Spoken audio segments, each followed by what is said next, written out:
दिल्ली की तरफ कूच करने के लिए आगे बढ़ा था। हालांकि हरियाणा पुलिस के द्वारा उनको रोका गया। पहले तो हरियाणा पुलिस के द्वारा उन पर फूल बरसाई गई और उसके बाद उनको रोका गया। और आपको जानकारी ये भी दे दें कि हरियाणा ऑफिशियल्स की तरफ से ये कहा जा रहा था कि पहले आप एक वो लिस्ट लेके आए जो कि हमारे पास है, जिसमें जो व्यक्तियों के नाम है, जो किसानों के नाम है, उन किसानों को आगे लेके आए और उन्हीं को हम आगे जाने देंगे। और साथ ही हरियाणा ऑफिशियल्स के द्वारा ये कहा जा रहा था कि पहले आप परमिशन लेके आए, आपको दिल्ली जाने की अनुमति है कि नहीं है। लेकिन दूसरी तरफ आप देख सकते हैं सुप्रीम कोर्ट में एक याचिका ये भी दाखिल की गई है कि लोगों को इस सड़क से, इस हाईवे से काफ़ी आने जाने में परेशानी हो रही है, क्योंकि ये हाईवे पूरी तरीके से किसानों ने रोक रखी है। आप देख सकते हैं कि याचिका सुप्रीम कोर्ट में जरूर लगी है, लेकिन जो किसान हैं वो लगातार ही अपनी मांगों को लेकर के यहाँ पे 301 दिन, क्योंकि आज 301 दिन है और ये डटे हुए हैं और लगातार कहते हुए नजर आ रहे हैं कि एमएसपी के साथ इनकी 12 मांगे हैं, जल्द से जल्द उनको पूरा करे, तब जा करके वो यहाँ से ये नेशनल हाईवे को खाली करेंगे। आपने तस्वीरें लगातार देखी होगी कल किस तरीके से जो हरियाणा पुलिस है वो लगातार किसानों को रोकते हुए नजर आई उन पर। और बड़ी खबर, बड़ा अपडेट क्या है? बड़ा अपडेट ये है कि किसी भी स्कूल में कुछ भी नहीं मिला। बम मिलने की बात पुलिस कह रही है कि यह अफवाह है और फर्जी है। तो बड़ी खबर हम आपको बता रहे हैं इस वक्त दिल्ली स्कूल बम की धमकी मामले में जो बड़ा और नया अपडेट है, जिसमें 40 स्कूलों को बम से उड़ाने की धमकी मिली थी। अब पुलिस की तरफ से बयान आ गया है और यह बयान आया है कि ये जो आवाज उठ रही थी कि बम मिलने की कुछ बात है, ये फर्जी है और धमकी वाले किसी भी स्कूल में कुछ भी संदिग्ध नहीं मिला। पुलिस अपनी तरफ से जांच कर चुकी है और सर्च ऑपरेशन में कुछ भी नहीं पाया गया है। तो दिल्ली पुलिस ने बम की धमकी को फर्जी बताया है। तो दिल्ली पुलिस ने कुल 40 स्कूलों को बम धमकी मामले में, और 3 तस्वीरें बहुत कुछ कह रही हैं। स्कूलों को बम से धमकी जब मिली तब स्कूलों में पुलिस की गश्त बढ़ाई गई, कुछ भी संदिग्ध नहीं मिला, ये पुलिस कह रही है। और ईमेल भेजने वाले की जांच हो रही है कि एक साथ 40 स्कूलों में बम की देने वाला कौन है।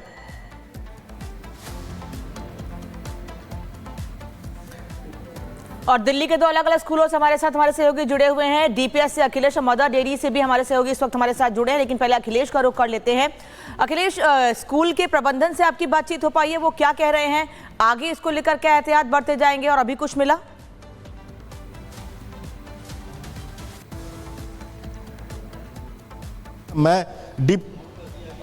मैं इस समय डीपीएस आरके पुरम में हूं। जांच चल रही है। फायर ब्रिगेड की गाड़ियां अभी भी स्कूल के अंदर हैं। कुछ पुलिस वाले निकले थे, उनसे हम लोगों ने पूछा, उन्होंने ऑफ द रिकॉर्ड ये बताया कि अभी तक कुछ नहीं मिला है। और जिस तरह से पिछले कुछ महीनों पहले लगातार इस तरह की कॉल्स आ रही थी, हॉक कॉल वो थी, और उम्मीद की जा रही है कि इस बार भी कुछ इसी तरह का है, क्योंकि जिस तरह से मेल ड्राफ्ट किया गया है वो कोई भी सरसरी तौर पर देखने पर प्रोफेशनल नहीं लगता। $30,000 की मांग की गई है और कहा गया है छोटे छोटे बम हमने प्लांट कर दिए हैं, ऐसा दावा किया गया है। लेकिन फिलहाल 2 दिन से ये स्कूल बंद थे, सैटरडे संडे बंद थे, स्कूल में कोई किसी की एंट्री नहीं हुई।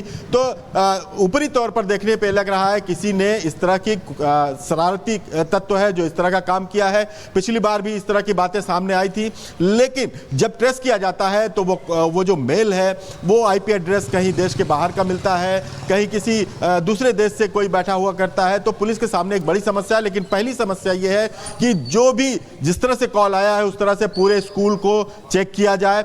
चप्पे चप्पे पे चेकिंग हो रही है यहाँ पे अंदर, और बच्चों को स्कूल जो आए थे उनको वापस भेज दिया गया है। स्कूल की 40 स्कूल की छुट्टियां कर दी गई हैं। इस समय देखिए कि डीपीएस स्कूल का गेट बंद है।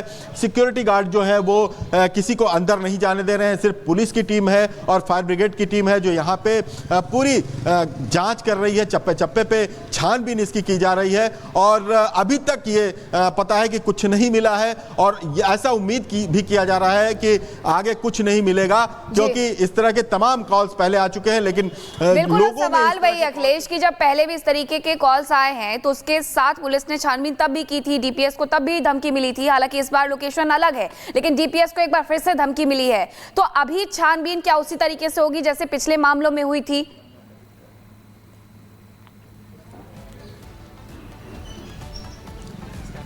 बिल्कुल छानबीन उसी तरह से चल रही है। लेकिन पहला काम जो पुलिस का है वो ये है कि जो स्पॉट है उसकी बाकायदे चेकिंग की जाए, उसकी हर स्तर पे उसकी जांच की जाए और उसके बाद उस स्कूल को बताया जाए, उस प्रबंधन को बताया जाए कि यहाँ पे कुछ नहीं मिला। उसके बाद पुलिस उस ईमेल और उस ईमेल का आईपी एड्रेस के जरिए जो साइबर सेल है वो जांच करेगी। लेकिन फिलहाल जिन जिन स्कूलों का नाम है उन स्कूलों की पहली फौरी तौर पर पुलिस जांच कर रही है।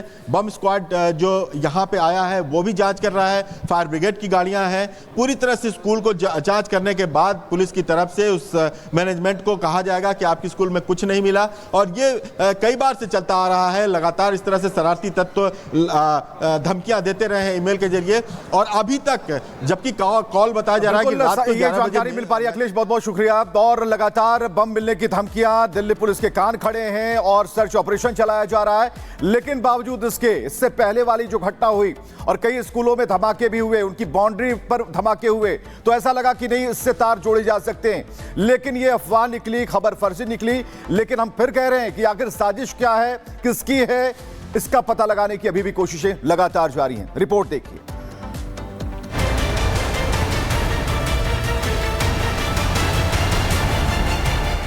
पहले दिल्ली में धमाका और अब फिर स्कूलों को उड़ाने की धमकी। किसी साजिश की आहट है या नजर आ रही नौटंकी। देश की राजधानी दिल्ली में दिन की शुरुआत के साथ ही दिल दहला देने वाली खबर ने सबको सन्न कर दिया। अलसाई सुबह की पहली किरण के साथ ही बच्चे स्कूल क्या पहुंचे, हड़कंप मच गया। देखते ही देखते अफरा तफरी मच गई। स्कूल के फोन घनघनाने लगे। पुलिस प्रशासन पहुंच गया। दमकल विभाग की गाड़ियां सारन बजाते हुए स्कूल के गेट पर पहुंच गई। डॉग स्क्वाड की टीमें काम पर लग गई।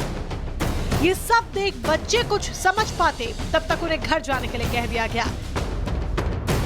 ये नजारा था दिल्ली के प्रमुख स्कूलों का, जिन्हें बम से उड़ाने की धमकी मिली थी। मामला पश्चिम बिहार के जीडी गोयनका स्कूल का है, जिसे धमकी मिली। डीपीएस आरके पुरम स्कूल को भी धमकी भरा मेल आया। ईमेल के जरिए बम से उड़ाने की धमकी मिली। ईमेल के बाद स्कूलों ने बच्चों को घर भेज दिया। दमकल विभाग और पुलिस की टीम को जानकारी दी गई। जानकारी मिलने के बाद टीमें मौके पर पहुंची। आज फिर से दिल्ली के स्कूलों में अफरा तफरी का माहौल पाया गया, जिसमें 40 से ज्यादा स्कूल है, जिसमें ये जो बॉम्ब होक्स मैसेज है ये पाया गया। जिसमें अभी दिल्ली डीपीएस आरके पुरम एक ऐसा स्कूल है जिसमें ये बॉम्ब होक्स मैसेज पाया गया, लेकिन यही एक ऐसा स्कूल नहीं, इसके अलावा और ऐसे कई एजुकेशन इंस्टीट्यूशन जिसमें आज ये बॉम्ब होक्स मैसेज पाया गया। माना जा रहा है कि ईमेल किसी ने दहशत फैलाने के इरादे से भेजा, मगर हाल ही में दिल्ली में हुए धमाके के बाद से सुरक्षा सख्त नजर आ रही है और स्कूल को खाली कराकर सर्च किया गया। बताया जा रहा है कि एक ग्रुप जिसका नाम केना ग्रुप है, इसने ये मैसेज दिया गया जिसमें उन्होंने फिरौती मांगी $30,000 की। लेकिन सबसे बड़ा सवाल ये है कि ऐसी घटनाएं होती रहती है दिल्ली के स्कूलों में। क्या अब इसके बाद जो जांच अधिकारी है वो ये समझ पाएंगे, क्या वो ये समझ पाएंगे कि ये कौन कर रहा है और क्या वो इनको पकड़ पाएंगे, क्योंकि ऐसी घटनाएं दिल्ली में होती रहती है। और आज हमने फिर से देखा दिल्ली में हाल ही में हुए धमाके के बाद फिर मिली धमकी देखा जाए तो कई सवाल भी खड़े करती है, साथ ही शक भी पैदा करती है, क्योंकि स्कूलों को बम से उड़ाने की धमकी कोई नई नहीं है। इससे पहले भी दिल्ली एनसीआर के करीब 100 स्कूलों में बम रखे होने की धमकी 1 मई को भेजी गई थी। इसके तुरंत बाद सभी स्कूलों को दिल्ली पुलिस, बम निरोधक दस्ता, दमकल की गाड़ियां और एम्बुलेंस पहुंची। स्कूलों को खाली करवाने के बाद पुलिस ने बम की तलाशी की, लेकिन कुछ भी संदिग्ध नहीं मिला। पिछले कुछ दिनों से लगातार देखा जाए तो दिल्ली एनसीआर के स्कूलों को उड़ाने की धमकी ने पुलिस प्रशासन के कान खड़े कर दिए हैं, जिसकी जांच से ही स्पष्ट होगा कि आखिर इस तरह की साजिश फैलाने वालों का मकसद क्या है। Bureau report, Republic Bharat. और गणेश का रुख कर लेते हैं एक बार फिर से। गणेश का रुख कर लेते हैं। अभी तक अखिलेश से हम जानकारी ले रहे थे। गणेश आप इस वक्त मयूर विहार के एक स्कूल में मौजूद हैं। वहां पर प्रबंधन से कोई बात हुई है, वो क्या कह रहे हैं, और सवाल वही कि वहां पर एहतियात के तौर पर क्या कदम उठाए जा रहे हैं? देखिए आज जिस तरीके से सुबह होती है और सुबह होने के बाद अभिभावक अपने बच्चे को स्कूल छोड़ने जाते हैं, जिस तरीके से रूटीन होता है, और स्कूल छोड़ने के बाद की स्थिति देखिए, कुछ देर बाद उन्हें बच्चों को लेने के लिए पहुंचना पड़ता है। देखिए तस्वीर में अपने विजय उज्ज्वल से कहूँगा तस्वीर दिखाएं कि किस तरीके से माहौल है, और पूरी तरीके से अंदर पुलिस मौजूद है, अंदर जाँच चल रही है और अभिभावक अपने बच्चों को लेने के लिए पहुंचे और लगातार यहाँ पर कुछ अभिभावक उनसे बात करेंगे। सर क्या नाम है और आपका कब पता चला कि आपको बच्चों को अपने लेना पड़ेगा, क्योंकि कुछ देर पहले तो छोड़ के गए थे? हाँ, एक्चुअली में हमारे पास आई थिंक 9 o'clock के आसपास हमारे को इन्फॉर्मेशन मिला कि ऐसा कुछ बैम का रूमर्स वगैरह आया है। तो जस्ट रिसेंटली अभी 15 मिनट पहले ही हमको पता चला कि ये ऑफ कर दिया है, तो आप बच्चे को ले जाइए। क्योंकि एक डर भी लगता है, क्योंकि आए दिन इस तरीके से स्कूल में धमकी भरे मेल आ रहे हैं, क्या कहेंगे उसको लेकर? आई थिंक गवर्नमेंट को इस पर थोड़ा नोटिस एड्रेस करना चाहिए, क्योंकि ये फ्रिक्वेंटली हो रहा है, और मैं चाहूँगा कि इसमें स्ट्रिक्टली एडमिनिस्ट्रेशन को देखना चाहिए, क्योंकि ये ठीक नहीं है। एक्चुअली में छोटी एज के बच्चे हैं और बहुत ज़्यादा पेरेंट्स वगैरह भी बहुत ज़्यादा पैनिक क्रिएट हो जाता है। बच्चे उनसे बात करेंगे। कब आपको पता चला कि अभी आपको अब घर जाना हो, क्योंकि कुछ ही देर तो हुआ था स्कूल आए हुए? हाँ, क्या नाम है आपका? वत्सल वेदांश है। तो हम अभी 1 घंटे पहले नीचे आए थे कि हमें पता चला था कि मर्द मैरी में कोई बॉम्ब का थ्रेट आया है।